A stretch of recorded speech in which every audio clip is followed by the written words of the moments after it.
Prime Minister Narendra Modi, during his 11th Independence Day address at the Red Fort in New Delhi, has made a strong pitch for one nation, one election. He's urged political parties to make it a reality.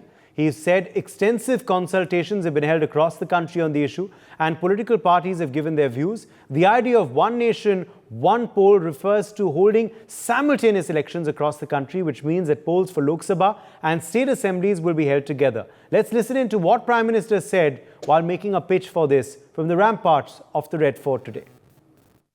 मैं चाहूंगा कि देश ने बार-बार चुनाव इस देश की प्रगति में रुकावट बन रहे हैं, गतिरोध पैदा कर रहे हैं। आज कोई भी योजना को चुनाव के साथ जोड़ देना आसान हो गया है, क्योंकि हर 3 महीने 6 महीने कहीं न कहीं चुनाव चल रहा है। कोई भी योजना जाहिर करोगे आप तो मीडिया में देखेंगे, चुनाव आया तो फलाना हो गया, चुनाव आया तो फलाना हो गया। हर काम को चुनाव के रंग से रंग दिया गया है और इसलिए देश में व्यापक चर्चा हुई है। सभी राजनीतिक दलों ने अपने विचार रखे हैं। एक कमेटी ने बहुत बढ़िया अपना रिपोर्ट तैयार किया है। वन नेशन वन इलेक्शन के लिए देश को आगे आना होगा। मैं लाल किले से तिरंगे की साक्षी में देश के राजनीतिक दलों से आग्रह करता हूं, देश के संविधान को समझने वाले लोगों से आग्रह करता हूं कि भारत की प्रगति के लिए, भारत के संसाधनों का सर्वाधिक उपयोग जन सामान्य के लिए हो, उसके लिए वन नेशन वन इलेक्शन के सपने को साकार करने के लिए हमें आगे आना चाहिए।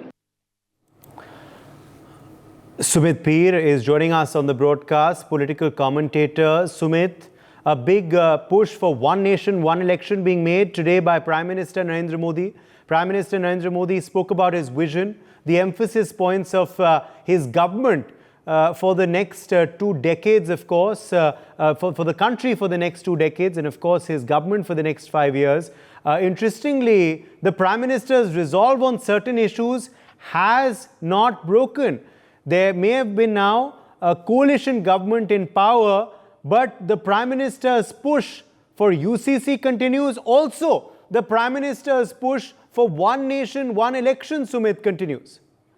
Uday, absolutely right, because, these are the things which are the need of the hour, and Prime Minister Modi has been very clear and categoric on that. So is the BJP manifesto, that they need to be implemented whatever it comes.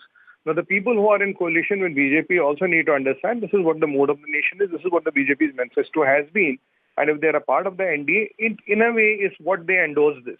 So this cannot be, I can be your partner today, I can't be your partner tomorrow. One nation, one election is good for the country, is good for the people.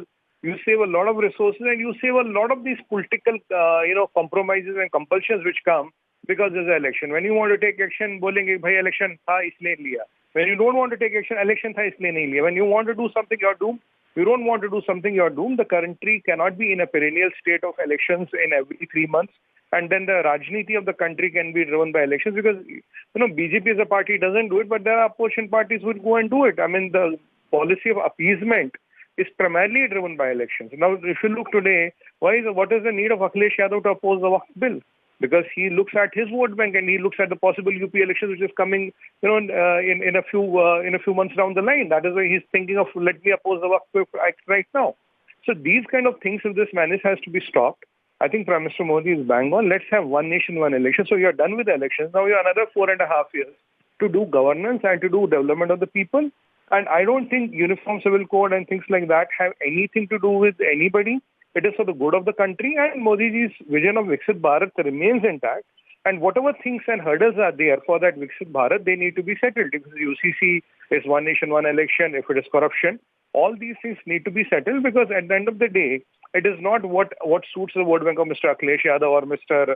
Tejasvi Yadav. It is basically what the nation needs, what is for good for the 99% of the people of the country. Yeah, 1% of the people might be unhappy because their political fortunes will dwindle. Mr. Owaisi might be unhappy because he won't be happy with a lot of things. His vote bank is antagonized. But that is his problem. That cannot be nation's problem. Whatever is Akhilesh Yadav's problem or Tejasvi Yadav's problem or Owaisi's problem cannot be the problem of 1.4 billion people. That is what the Prime Minister Modi has been very categorically saying. And there are challenges in front of the nation. I will again reiterate. Hindu population has decreased by 8% and Muslim has increased by 43%. Yes. There are two things which need to be drastically done. Otherwise, look at Bangladesh, Pakistan and Afghanistan, what's happening. Let's draw a lesson. For more such videos, subscribe to the Newsx YouTube channel, hit the bell icon.